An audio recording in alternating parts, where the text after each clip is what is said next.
वर्ग 10वा विषय विज्ञान पाठ 1 प्रकरण 4 विद्युतधारीचे परिणाम. तर या पाठातील आपण सर्व रिकाम जागा पाहणार आहोत ज्या बोर्डच्या पेपरमध्ये आल्या होत्या. या आधी येऊन गेलेल्या त्या सर्व रिकाम जागा आपण अभ्यासणार आहोत. तर पहिली रिकाम जागा आहे विजेच्या बल्बमध्ये कुंतल बनवण्यासाठी रिकामी जागा धातूचा उपयोग करतात. तर याचं उत्तर आहे ऑप्शन क टंगस्टनचा उपयोग करतात. तर ते तुम्ही स्क्रीनवर पाहू शकता ऑप्शन क. तर ही रिकामी जागा 2025 ला पेपरला आलेली होती. तर दुसरी रिकामी जागा आहे विद्युतधारा वाहून नेण्यासाठी सरळ वाहकामुळे निर्माण होणाऱ्या चुंबकीय क्षेत्राची दिशा ठरवण्यासाठी रिकामी जागा वापरतात.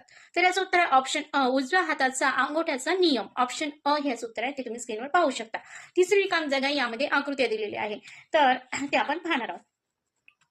तिसरी रिकामी जागा आहे. या रिकामी जागेमध्ये 2 आकृत्या दिलेल्या आहेत आणि त्या 2 आकृत्या आपल्याला पाहून त्याचं निरीक्षण करून आपल्याला प्रश्नाचं उत्तर लिहायचं आहे, म्हणजे रिकामी जागा आहे.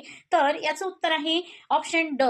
ए मधील चुंबकीय क्षेत्राची तीव्रता ही बी पेक्षा कमी आहे. तर हे याचं उत्तर आहे ऑप्शन ड. ते तुम्ही स्क्रीनवर पाहू शकता आणि त्या 2 आकृत्या पण तुम्ही स्क्रीनवर पाहू शकता. त्यावरून याचं उत्तर दिलेलं आहे. तर चौथी रिकामी जागा आहे नाल कुंतलातून विद्युतधारा गेल्यास निर्माण होणाऱ्या चुंबकीय बलरेषाची संरचना रिकामी जागा बलरेषाप्रमाणे असते. तर याचं उत्तर आहे ऑप्शन अ पट्टी चुंबकाच्या. ऑप्शन अ ते तुम्ही स्क्रीनवर पाहू शकता. ही रिकामी जागा जुलै 2019 मध्ये पेपरला आलेली होती. मला असं वाटते प्रकरण 4 मधील विद्युतधारेचे परिणाम या पाठातील सर्व रिकामी जागा तुम्हाला समजल्या असतील. तर समोरच्या चॅप्टरसाठी व्हिडिओ